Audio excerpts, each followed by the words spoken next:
അങ്കണവാടിയിലെ കുഞ്ഞുങ്ങളുടെ ഭക്ഷണ മെനു പരിഷ്കരിച്ച് ബിരിയാണി ഉൾപ്പെടുത്തിയതിനെതിരെയും ഹിന്ദു ഐക്യവേദി നേതാവ് ശശികല രംഗത്ത് വന്നു. ദേവികുളം പഞ്ചായത്തിലെ 1-ാം വാർഡ് അങ്കണവാടിയിലെ പ്രജുൽ എസ് സുന്ദർ എന്ന ശംഖുവിൻ്റെ ആവശ്യം പരിഗണിച്ചാണ് സംസ്ഥാനത്തെ അങ്കണവാടികളിൽ ബിരിയാണി നൽകാൻ സർക്കാർ തീരുമാനിച്ചത്. ഇക്കാര്യം ആരോഗ്യ വനിതാ ശിശു വികസന വകുപ്പ് മന്ത്രി വീണ ജോർജ് കഴിഞ്ഞ ദിവസം പ്രഖ്യാപിച്ചിരുന്നു. ഇതിനെതിരെയാണ് ബിരിയാണി ചോദിച്ചതിനെ അവഹേളിക്കുന്ന തരത്തിൽ ഫേസ്ബുക്ക് കുറിപ്പുമായി ശശികല രംഗത്ത് വന്നത്. ബിർനാനിയുടെ കാര്യം തീരുമാനമായി. നാളെ ഏതെങ്കിലും ഹൈസ്കൂൾ ബിരുദൻ ദിവസത്തിൽ ഇത്തിരി കഞ്ചാവ് സ്കൂളിൽ നിന്ന് തന്നാലെന്താ എന്ന് ചോദിക്കാണ്ടിരുന്നാൽ മതിയായിരുന്നു എന്നാണ് ശശികല ഫേസ്ബുക്കിൽ കുറിച്ചത്. മന്ത്രിയുടെ പ്രഖ്യാപനം സംബന്ധിച്ച വാർത്തയുടെ സ്ക്രീൻഷോട്ട് കൂടി പങ്കുവച്ചായിരുന്നു ഈ അധിക്ഷേപം ഇവർ നടത്തിയത്. ഒരു കുഞ്ഞിൻ്റെ നിഷ്കളങ്കമായ ഒരു ആവശ്യം അധികാരികളുടെ ശ്രദ്ധയിൽപ്പെട്ടു.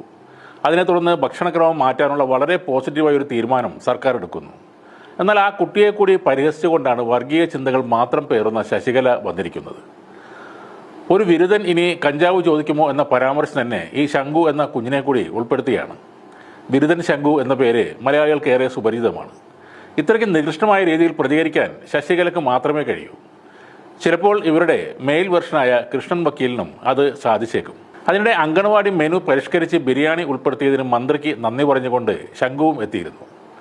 വാർത്ത കണ്ട് ശംഖുവിന് ഹാപ്പിയായി, കൂട്ടുകാർക്കും ഹാപ്പിയായി, മന്ത്രി ആൻറ്റിക്കും എല്ലാവർക്കും താങ്ക് യു എന്നാണ് ശംഖു പ്രതികരിച്ചത്. അങ്കണവാടിയിൽ കഴിക്കാൻ എന്തു വേണം എന്ന് അമ്മ ചോദിച്ചപ്പോഴാണ് ഉപ്പുമാവ് മാറ്റിയിട്ട് ബിർനാണിയും പൊരിച്ച കോഴിയും തരണം എന്ന് ശംഖു പറഞ്ഞത്.